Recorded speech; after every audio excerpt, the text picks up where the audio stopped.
I started with equities when I was like 10 years old. And at that time it was, of course, Swedish companies.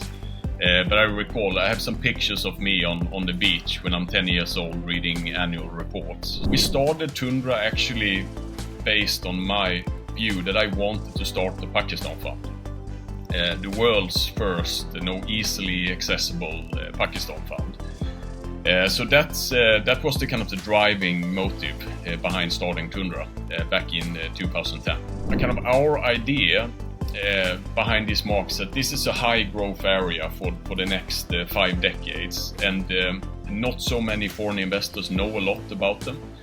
So if you become a specialist in these markets and find the absolutely best companies, the best entrepreneurs, that's a pretty interesting niche to have, and I think a good platform to grow from. Tundra today, we have our global frontier strategy, which is around $200 million.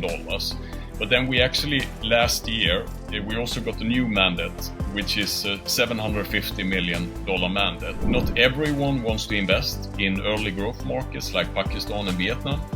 And not everyone wants to invest in China, for example. So we have 2 options for investors, and it's up to them to decide what they believe in the most. How we define sustainability is that we want to find companies who have a positive impact on society. We have companies who are involved in solar energy and all that, areas which you normally connect to sustainability. Interloop does so well is because they're involved in ready-made garment sector.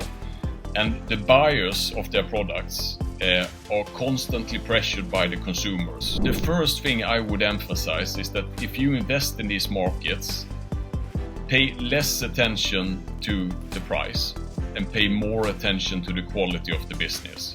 All of the markets where we invest, they have growth potential, but the characteristics might be different. So a market like Pakistan, where we know that this is a market that goes through regular boom and bust.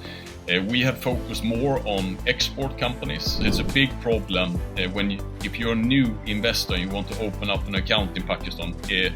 For many companies, with increasing scrutiny that you have these days in terms of compliance and administration rules, etc., it's almost impossible. We used to have Sri Lanka as a big position. When COVID hit, we were a bit concerned, so we reduced the position significantly. But then I would say that we did not realize that the political path that the country would take in terms of their economic policies, we misjudged that.